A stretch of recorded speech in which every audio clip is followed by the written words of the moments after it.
Okay, so about this, another bookshelf piece, and what I'm going to do is I'm going to put a little notch down here in the bottom, so it's kind of like a little groove for the track to sit in.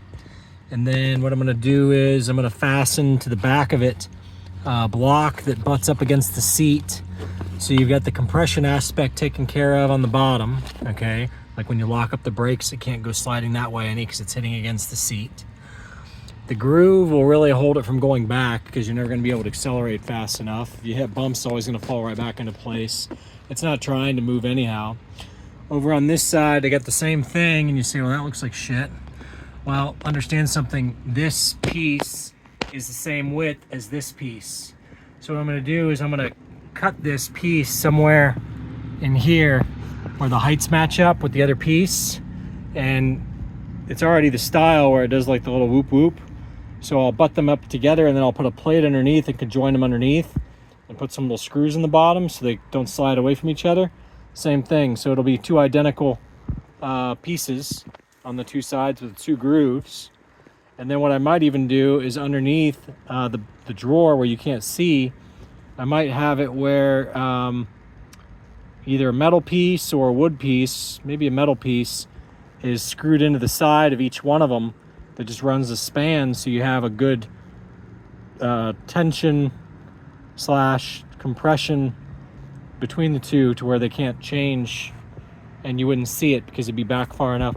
So anyway, when you walk up on the van, you know, you got a gap there, and the other nice thing is you can put rugs underneath it here in front, okay, and it'll clear the rugs. Now granted, it's going to come down a little bit because once I put the groove in there, but just a reminder for those of you who haven't seen this in a while.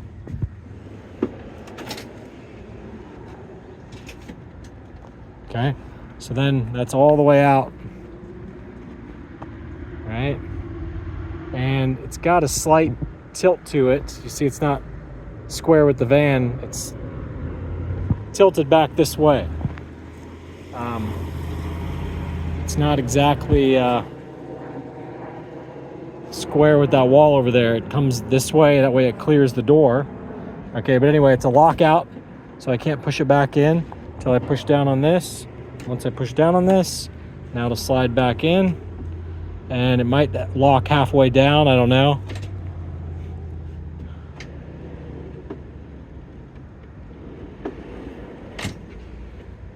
If you pull it halfway out,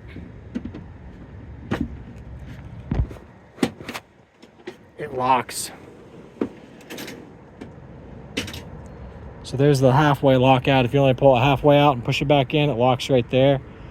So that's kind of cool. It'll continue to come on out, and then it locks fully out. Okay. So anyway, just showing you guys what's going on here. And this is good for 600 pounds, supposedly. Granted, I'm not going to, maybe it was 300 pounds, I forget. But anyway, it's good for a lot of weight. Granted, I'm not going to put that much weight in there.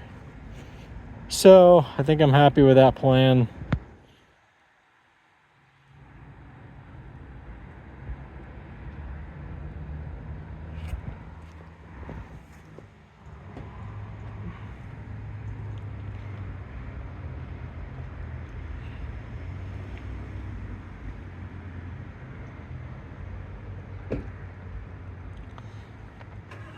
And then I just build up a piece either behind it or right on top of it that comes straight up and across to this.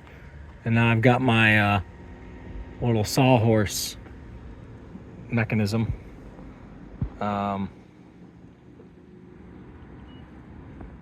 We'll see. But I just like that. I think it's good for what I want. Because I don't have to worry about it rattling. If I hit bumps, I don't have to worry about metal on metal. It's metal on wood, and it's with the grain of the wood, so I don't have to worry about the wood coming apart, if that makes sense. All right, see ya.